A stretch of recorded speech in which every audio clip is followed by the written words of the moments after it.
Hi, my name is Suhaim Parak and I'm a developer advocate for academic research at Twitter. In this video, I wanted to talk to you about how you can get COVID-19 related data using the Twitter Developer Labs filtered stream endpoint.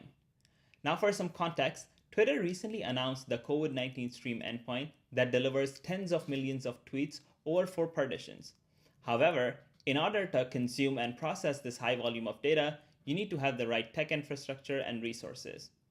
But maybe you're a student at a university who wants to consume some of this data for their coursework or for a personal project.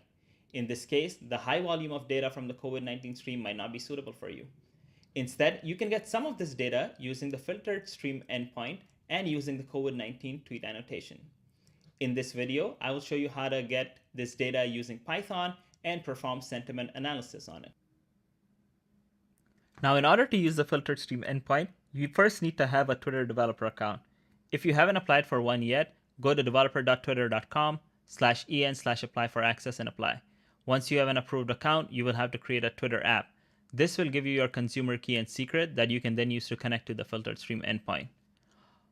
Also, make sure to join the Twitter Developer Labs. And also make sure that you have activated the filtered stream endpoint, as well as making sure that you have an app that's associated with the filtered stream endpoint. Now, before we get into the implementation, let's take a quick look at the documentation that's available for the filtered stream endpoint. So here you can see some details about this endpoint. We also have code samples in Node and Python and Ruby on how you can get connected to the filtered stream endpoint quickly. And then we have the API reference here that shows you the different endpoints that you can use for the filtered stream endpoint. So now let's take a quick look at the implementation in Python. Here I have a config file which hosts my consumer key and consumer secret for my Twitter app, and also the AWS secret and access keys to connect to Comprehend, which is the service that I will be using to perform sentiment analysis. Now I have pre-configured some functions here. So I have a get bearer token function that makes a post call in order to get the bearer token using my consumer key and consumer secret. I also have a function called the create rule function. So this is the function that is actually going to create rules for me that I can filter the data using the filtered stream endpoint. So it's a post endpoint, and it takes in a set of rules, one or more. So here's where things get interesting. Now, if you wanted to get data for COVID-19, you might be thinking of doing something like, or you'll use terms such as COVID or COVID-19 or stay at home and other search terms that are associated with the COVID-19 endpoint. Instead, Twitter now provides the context operator that lets you get data by topic. So you can get data about the COVID-19 topic using the context operator and by specifying the context ID as well as the entity ID. So now instead of using a list of different terms, you can just use this context operator, and this will give you the exact same data that the COVID-19 stream endpoint gives, except that this will be at a much lower volume. So now I'm going to go ahead and run my main method, and this should hopefully create the new rule for us.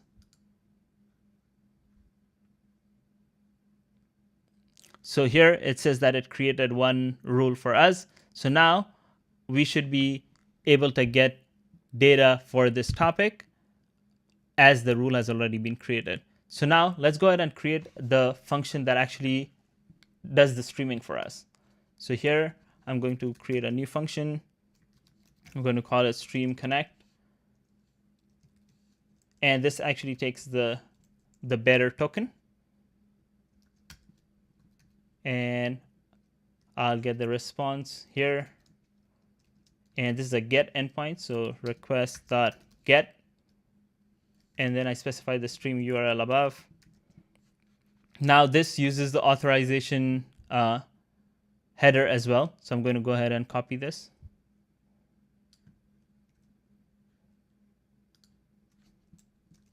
Here, and then finally I'm going to specify stream is equal to true.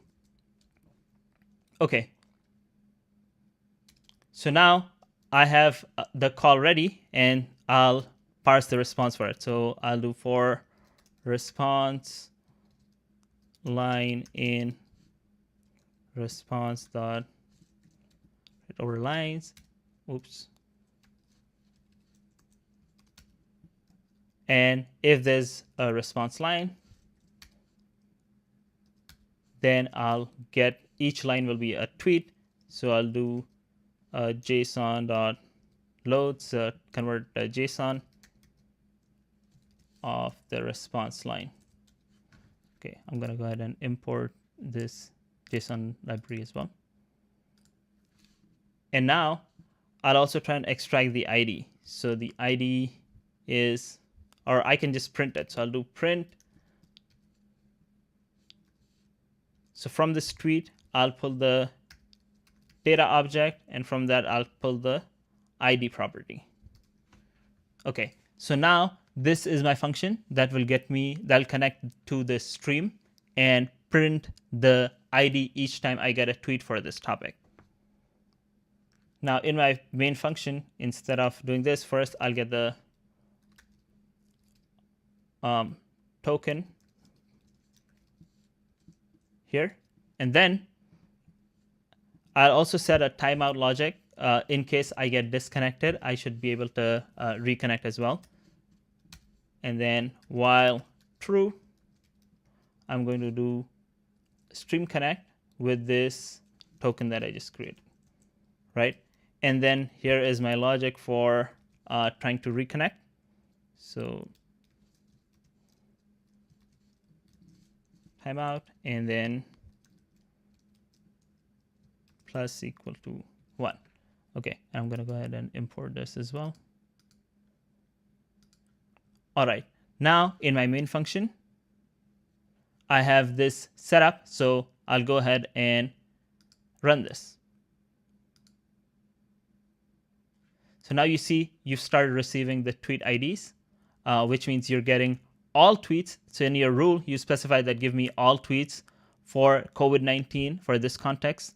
And they should be in the English language. That's why I use the lang operator. And I'm also doing a negation on is retweet, meaning I only want tweets that are not retweets. I'm going to go ahead and stop this for now. So now I have the stream of data ready for me.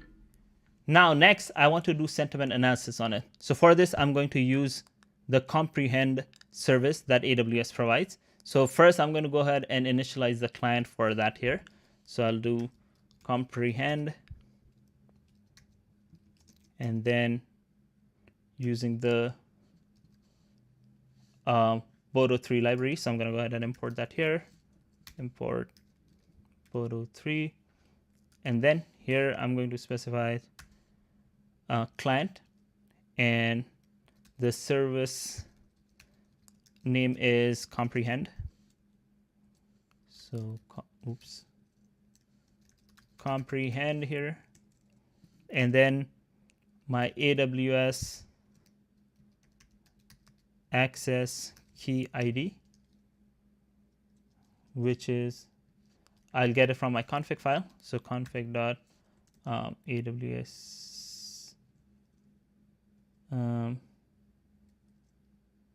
access key,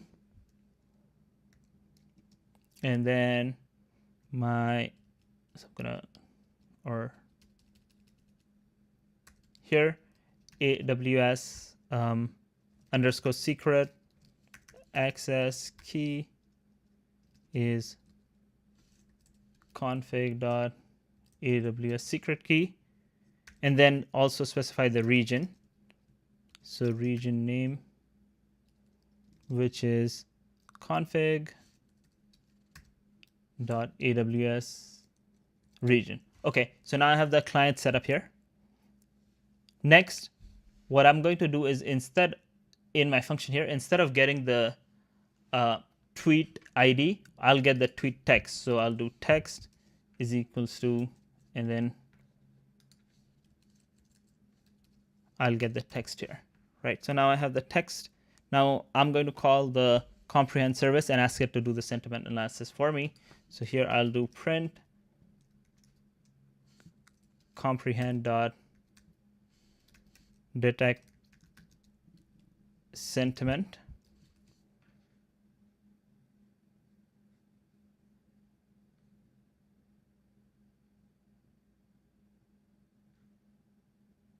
And then I'll pass it the text, which is this text here.